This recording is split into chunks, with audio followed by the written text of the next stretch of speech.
What's up, guys? Like many of you in the alternate build community, I was incredibly happy with the new Boba Fett's Throne Room. However, as soon as I saw it, I knew I wanted to expand it, so I went ahead and picked up 2 copies of Boba Fett's Throne Room, and this is part 1 of the mods that we've done to this set. Now you guys will notice I've only modified the cantina and the tower so far. I haven't actually done anything to the main center throne area. And that's because I was incredibly happy with it and I still do plan to modify it, but the 2 things that I knew needed immediate attention was the tower and the little side cantina. And I still have plenty of pieces left over, so for part 2 we're going to try and mod the main center area, but for this video let's go over the 2 side builds. And because this is such a huge set, I am going to detach the side builds to make it easier to showcase. So here we have our 2 side builds, and very obviously you can see a few things. 1, the tower is much taller and it doesn't actually fit in frame. And 2, the side cantina is much wider and has much more space inside. But firstly, we're going to go ahead and go over this tower.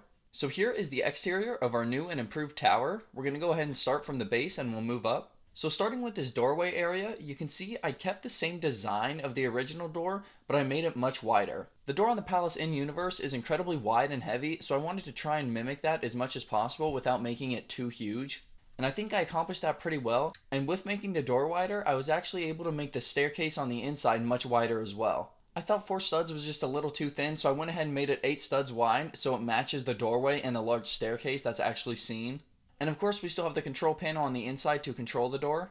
And I also kept the play feature that lets you tumble a minifigure off the staircase. So opening the door works the same as the original set. Make sure that eyeball droid or that little camera piece is pushed all the way in. Go ahead and push your door up and then push the eyeball back in and it's going to sit on that little window piece there. This is much more seamless. I think it looks much better and it doesn't take away from the exterior look. And also on the original set, when you push the door up, the watchtower or any minifigure in the watchtower couldn't look out anymore. While with these mods, the door is pushed up, but on the inside the minifigure still has a little bit of space, and I even added a control panel right in there to help control that turret on the outside. So with the doorway open, you have plenty of space for minifigures, especially with it being 8 studs wide now, you can fit even more minifigures coming in. And like I said, it doesn't really take away from the exterior look. Now this just kind of looks like you have a little camera droid up here. And to bring the doorway down, you just have to push it up and then push your eyeball piece back in, and then it will fall right back down. And now we can move on to the top floor of the watchtower, which is where one of your minifigures can sit and get a good look out. On the roof bit here, I changed the design so it looks a little more accurate to the Palace Inn universe and keeps up that same style. And then just beneath that, we have a big open area for your watchtower guard to watch out of. On the inside, he does have 1 clip on each side, 1 for his blaster, 1 for some binoculars, or even another blaster. And he's got a little mug to keep him hydrated in there, and what I like to think of as some other kind of binoculars with that extra camera droid piece. But that minifigure does have plenty of space in there, and if you wanted to, you could even fit minifigures on the outside, but really I just think of that as a little barrier. But the minifigure has plenty of space on the inside. If you really wanted to, you could bend them over the edge and fit them on the outside, but really I just use this area here. I'm really happy with my expansion to the watchtower. I'm really happy I could keep the same style and architecture from the original set. I think it all still looks very good and it still matches for the most part. And down here on the bottom, it still does clip and swivel into the original set, so it can lock in to create one big diorama. But other than that, that pretty much covers everything that we've done to the watchtower. I accomplished all my goals. I wanted to have a wider door, wider staircase, and I didn't want the door to obstruct the watchtower feature, making it unusable. So that meant expanding it upwards as well.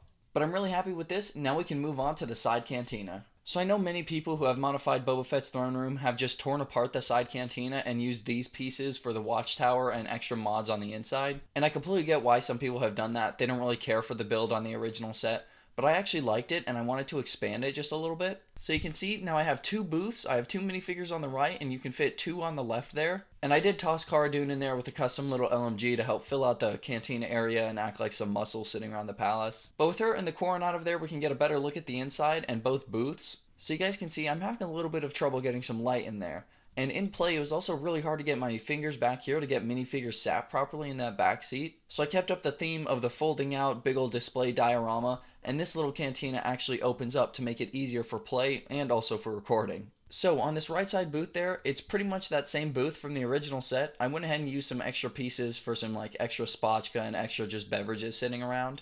But I went ahead and expanded this doorway because I wanted it to line up with the left side doorway on that throne room. Now it lines up a little better, so it looks like minifigures could actually walk through there and they have plenty of space to go in and out from section to section. But just to the right of the doorway, I actually added a little HoloNet terminal. And really my idea with this was that bounty hunters and just different people could come up to this and use it as the HoloNet or also pick up bounties and jobs.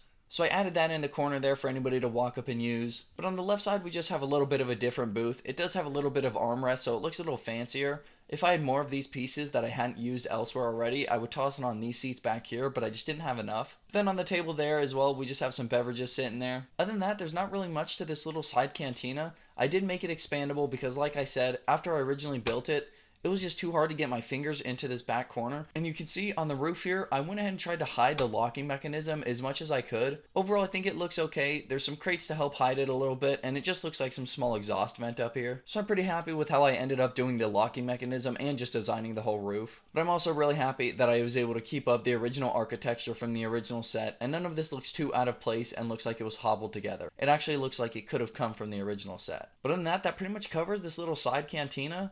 The only other detail I might not have covered yet was this small little camera droid we have sitting in the top right. Whoever's in control in the palace definitely doesn't want any spies sitting there, so they're going to keep an eye on everybody as much as they can, so I went ahead and placed a little camera in there. But other than that, that pretty much covers all the details for this little side cantina. Like I said, with both these builds, I'm incredibly happy with how I was able to keep up the style and the architecture from the original set. I don't think any of this looks too out of place and looks too hobbled together, and I do try to keep myself up to that LEGO standard with as many of my mods or alternate builds as possible, but I think this one especially shines. I think I made it look a little better. I expanded the tower without removing any play features, and I was able to make that cantina just a little bit larger while still making it easy for play. But I hope you guys enjoyed the mods that I've done to Boba Fett's Throne Room. This is just part 1, so expect a part 2 coming sometime in the future. I'm going to try and use the rest of my pieces to modify the center throne room area. I'm not too sure what I'll do with the extra minifigures, but we'll figure that out some other day. I hope you guys did enjoy these mods, and if you guys did, go ahead and let me know down in the comments below, and let me know if you're excited for part 2 and what you want to see me do to the center area. But it was really fun to go ahead and get 2 copies of this set and see what I could come up with. I pretty much have a theme of doing that with so many of my sets now, most recently with the new Batmobile. But this one was really fun, and I'm really happy that it came together, especially to the standard that I wanted it to. But like I said, I hope you guys did enjoy, and go ahead and hit that subscribe button to make sure you see when part 2 comes out, as well as any other alternate builds or mods that I post. Other than that, I'll see you guys next time. Peace, fellas.